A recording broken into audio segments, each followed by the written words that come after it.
Hello everyone. Welcome to Rahul's IS. I am Kriti.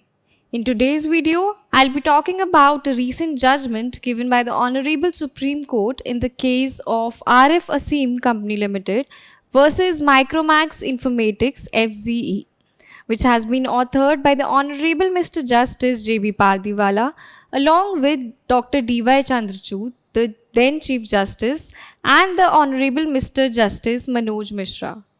In this case, the Honorable Supreme Court has addressed the issue of determining the seat of arbitration based on a petition filed under Section 11 subsection 6 and Section 11 subsection 12 of the Arbitration and Conciliation Act 1996. The apex court in this judgment has held that the place designated in an arbitration agreement as the venue can still be considered the seat of arbitration if it anchors the arbitral proceedings, unless there are strong contrary indications. The court held that once the seat is determined, it establishes the exclusive jurisdiction of the courts at that location to oversee the arbitration.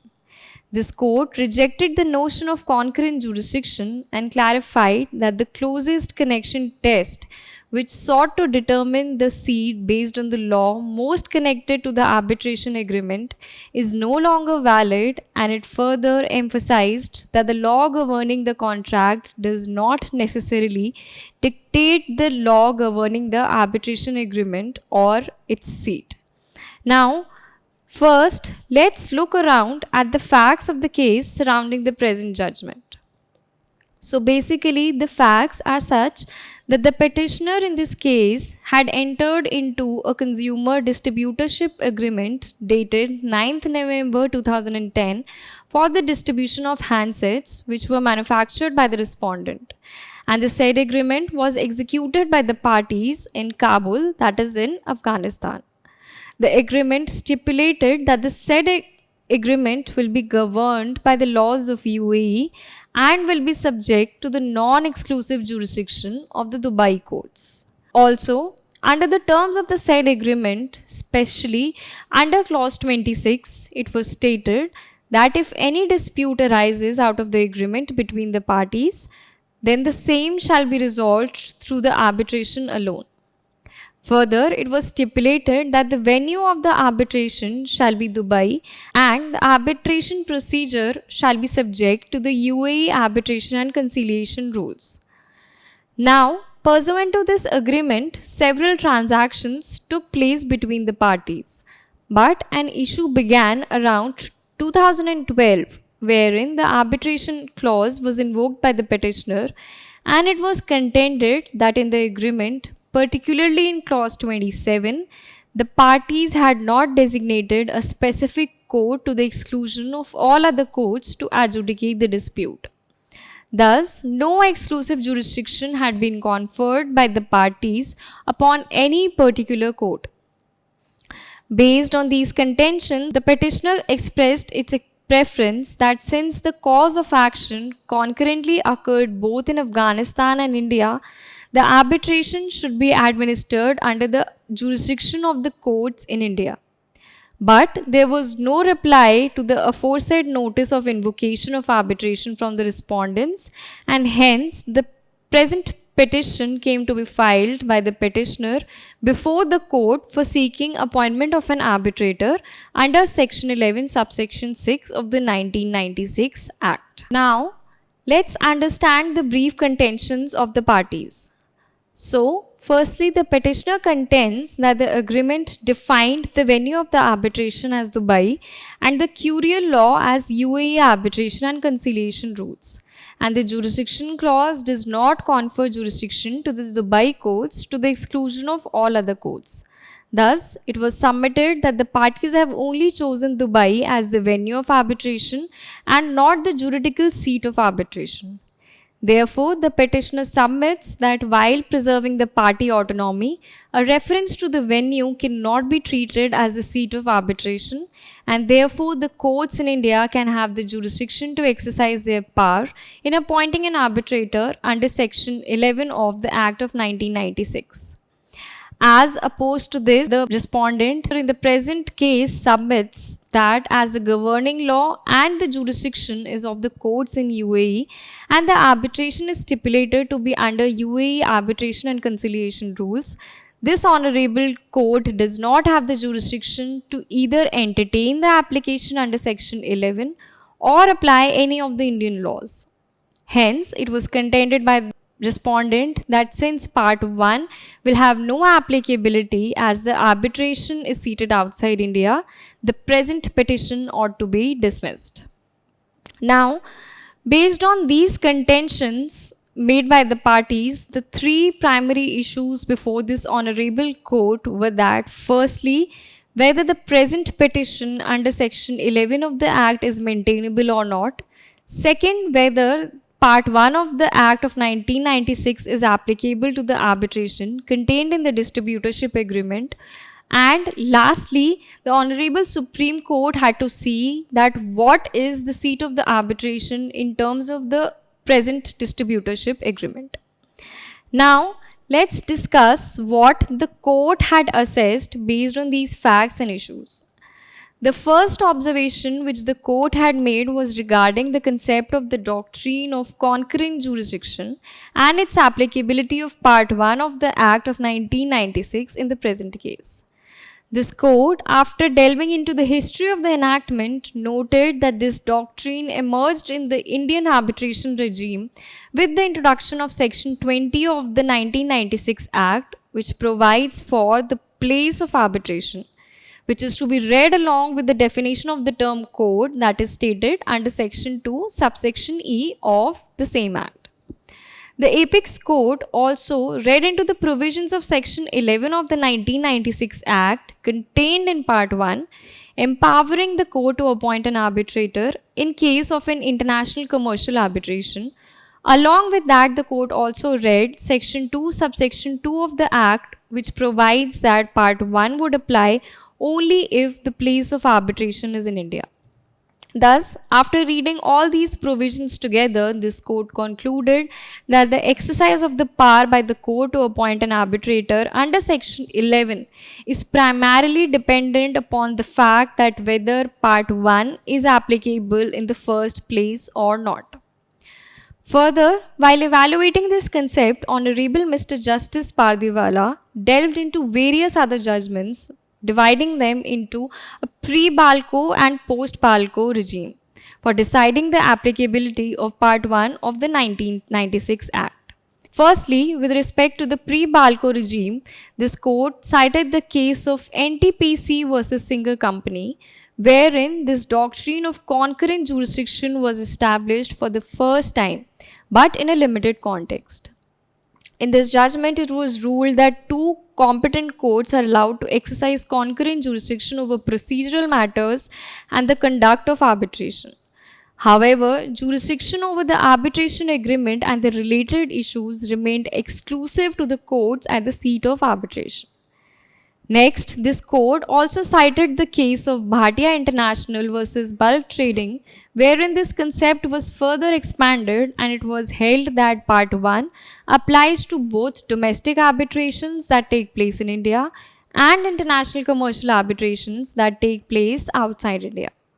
This court held in this case that unless the arbitration agreement states to the contrary, even if the seat of place or arbitration is outside India, the national courts in India will have the concurrent jurisdiction in terms of Section 2, along with the court situated in the seat, jurisdiction in terms of the arbitration agreement.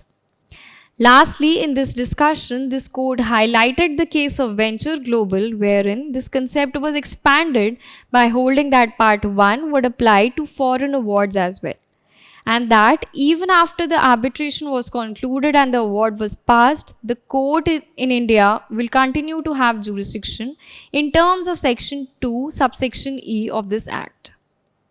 Now, coming on to the post-Palco regime, this court delved into the correctness of decision in Bhatia International, which came to be referred to a larger bench in Bharat Aluminium Company versus Kesar Aluminium.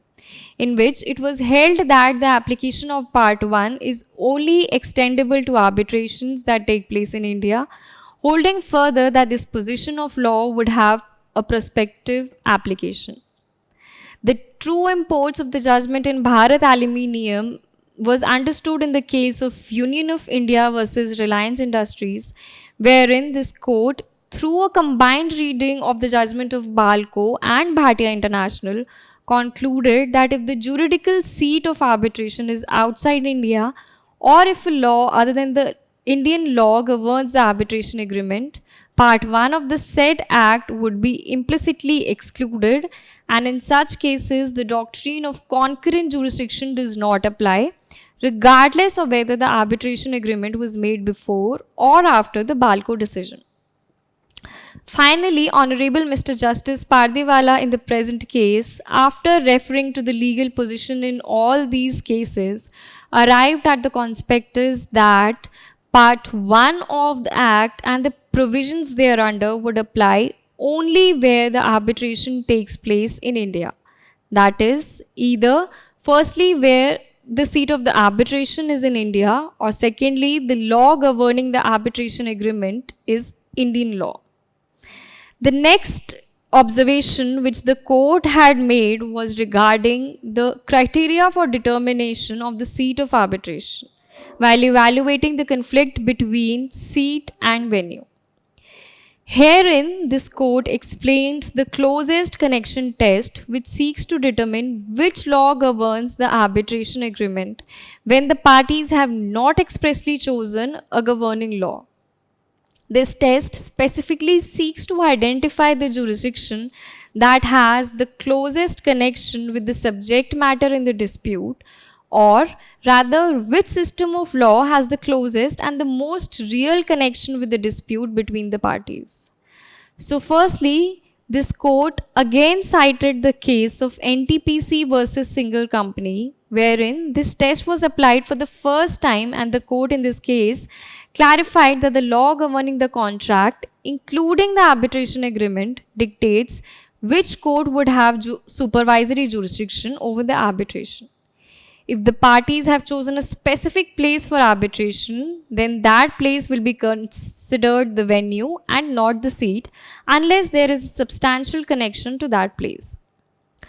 Further, and moving on, in this case, the court also observed the judgments of Enercon versus Enercon GmbH, wherein this court explained that to determine the seat of arbitration, the closest connection test should be applied. But based on this discussion, it was not clear that whether the seat could be determined based on the law governing the agreement or on the basis of the curial law, for which this court referred to another judgments in which it was held that the seat would be determined based on the curial law, highlighting the evolution of the Shashua principle, which in brief would mean that the place that has been designated as the venue can be construed as the seat of the arbitration. The first case which this court highlighted discussing this principle was the case of Roger Shashua versus Sharma, wherein the seat of the arbitration was construed on the basis of the curial law. In this case, it was held that when there is an express designation of the arbitration venue in the agreement with no designation of any alternative place as the seat, combined with the supranational body of rules governing the arbitration, the inexorable conclusion would be that such venue is in fact the juridical seat.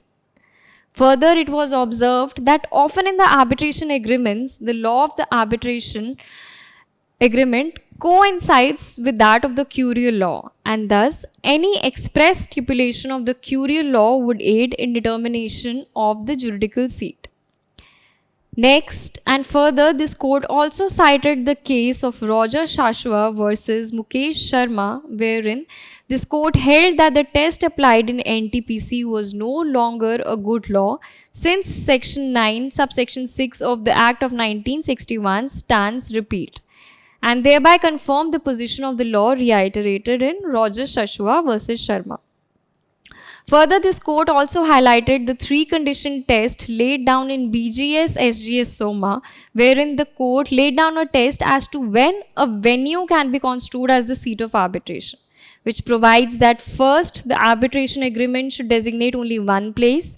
The second condition is that the arbitral proceedings must be anchored to that place with no scope for a change. And the last condition being that there should be no significant contrary indication to show that the place is just a venue and not the seat of arbitration. Lastly, the Honorable Supreme Court in the present case mentioned the case of Mankastu in Pex, wherein this test was approvingly applied and it was held that where there is a reference to a place in the arbitration agreement, not simply for the purpose of venue and rather a reference as place for the final resolution by the arbitration, such place shall be construed as the seat of arbitration. Lastly, the court moved on to deal with the last issue relating to whether the seat of the arbitration in the present agreement is in India or not, for which the Honorable Supreme Court reviewed the facts of the case and emphasized that Clause 26 of the agreement explicitly designated Dubai as the juridical seat of arbitration, along with UAE arbitration and conciliation rules being the Curial law. Also, based on the test that has been laid down in the case of BJS SGS SOMA, this court ruled that Dubai has not been designated merely as the venue but also as the juridical seat of arbitration in terms of clause 26 of the agreement. Further, this court also applied the Shashua principle cited in the case of Roger Shashua, noting that the express choice of the UAE's arbitration rules confirmed Dubai as the seat of arbitration and not India. Additionally, after applying its previous judgments in the case of Enercon and Indus Mobile, this court observed that the designation of Dubai as the seat of arbitration made the jurisdiction of Dubai courts exclusive despite the non-exclusive jurisdiction clause in clause 27. In these judgments, it was observed that the moment a seat is determined, it would be akin to the exclusive jurisdiction clause, whereby only the jurisdictional courts of that seat will have jurisdiction to regulate the arbitral proceedings. It was clarified by this court that clause 27 did not negate the existence of a seat of arbitration. Rather, the mention of a non-exclusive jurisdiction related only to the substantive agreement and did not affect the arbitration's jurisdictions, which was firmly anchored in Dubai. Lastly, this court concluded that even if the argument of the petitioner that the non-exclusive jurisdiction had been incorporated to confer jurisdiction on other courts too is accepted, this court will not have the jurisdiction to exercise its power under Section 11, as neither the seat is in India nor is the arbitration agreement governed by the Indian laws. Since Part 1 of the Act is inapplicable, the parties cannot confer any jurisdiction to a court which otherwise has no jurisdiction, even if such conferment is permissible as per the distributorship agreement. Finally, this court commented that it is the seat of the arbitration which determines which court will have jurisdiction and not vice versa. Based on these observations, the Honorable Supreme Court held that the instant petition under Section 11 is not maintainable and thereby it shall be dismissed. Besides this, the court also made some other important conclusions and observations which provides that first, where the Curial law of a particular place or supranational bodies of rules has been stipulated, it is a positive indication that the place so designated is actually the seat, as often the law governing the arbitration agreement and by extension the seat of the arbitration tends to coincide with the Curial law. Secondly, the court noticed that merely because the parties have stipulated a venue without any express choice of a seat, the courts cannot sideline the specific choices made by the parties in the agreement. This court noted that deference has to be shown to each and every choice and stipulation made by the parties, since the courts are only a means to arbitration and the sum and substance of the arbitration is derived from the choices of the parties and their intentions contained in the agreement. Thirdly, this court also clarified that it does not mean that the closest connection test has no application whatsoever, because where there is no express or implied designation of a place of arbitration in the agreement, either in the form of a venue or courier law, there the closest connection test may be more suitable for determining the seat of arbitration.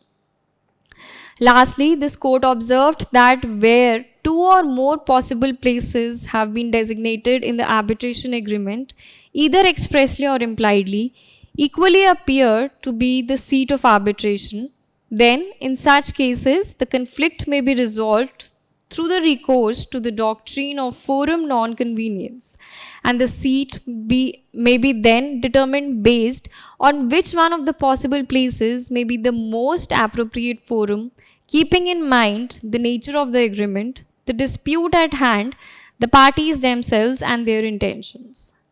The court said that the place most suited for the interest of all parties and the ends of justice may be determined as the seat of arbitration.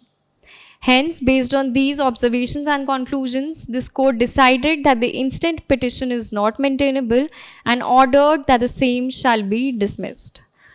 So now this was a broad discussion relating to the most relevant observations which this court had made with respect to the present judgment, highlighting the legal position on the conflict between the seat versus venue.